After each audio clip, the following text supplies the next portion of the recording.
menyatakan diskualifikasi calon wakil presiden nomor urut 2 atas nama Gibran Raka Buming Raka sebagai peserta pemilihan umum presiden dan wakil presiden Republik Indonesia. Hai, aku Sasa. Aku akan bikin hidup kamu jadi lebih berpengetahuan. Apa maksudmu menjadi lebih banyak pengetahuan?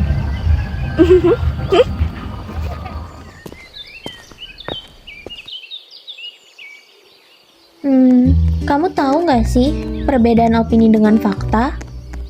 Aku sedikit keliru dengan jawabanku.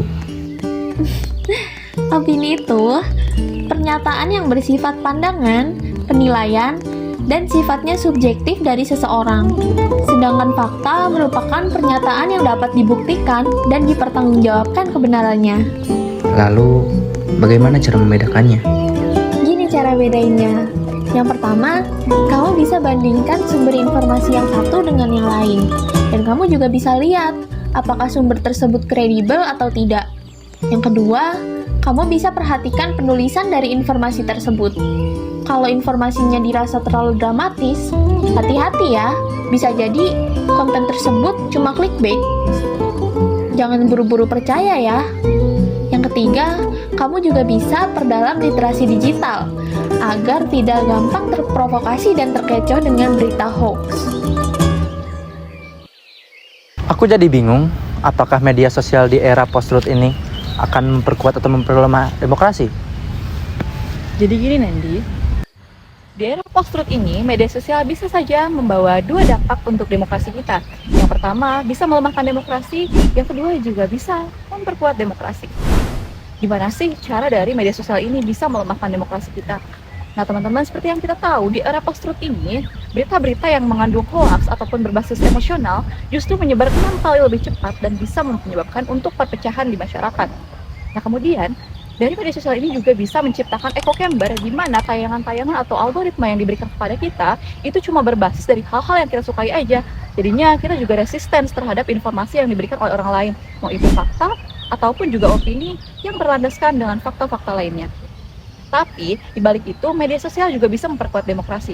Gimana caranya? Itu tergantung dari bagaimana pengguna menggunakan media sosial itu sendiri. Nah, teman-teman, dengan media sosial ini kita diberikan kemudahan untuk mengeluarkan opini dan juga pendapat yang bisa setara dengan pendapat pemerintah loh. Dari media sosial ini juga bisa mewadahi untuk mobilisasi massa, misalnya ketika ada kasus korupsi, ketidakadilan, kasus HAM ataupun dan lainnya, dengan hashtag saja itu bisa mobilisasi massa untuk melakukan aksi dan juga mendesak pemerintah untuk melakukan pembenahan. Nah, jadi kayak gitu. Ternyata media sosial ini bisa menciptakan dua akibat secara langsung seperti pisau bermata dua untuk demokrasi kita. Jadi perlu bijak ya untuk menggunakan media sosial di masa post-truth ini. Nah, jadi gitu. Jadi, apakah berita yang saya lihat tadi termasuk fakta atau opini? Entah, emang kamu lihat berita apa tadi?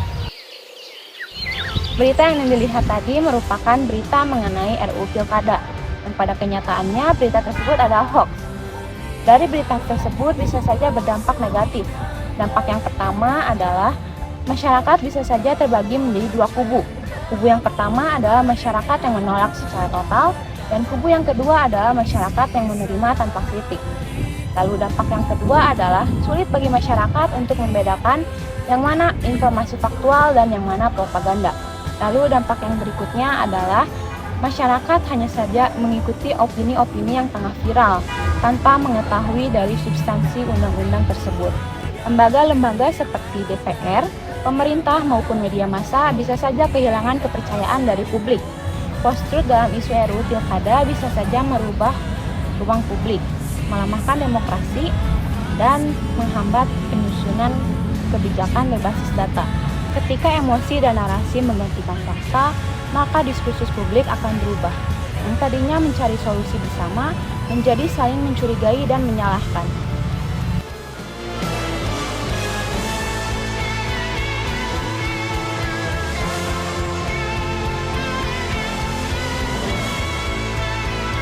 Jadi lebih ulang.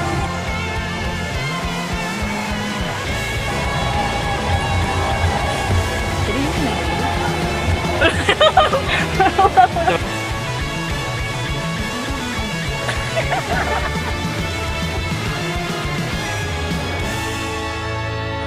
Nah,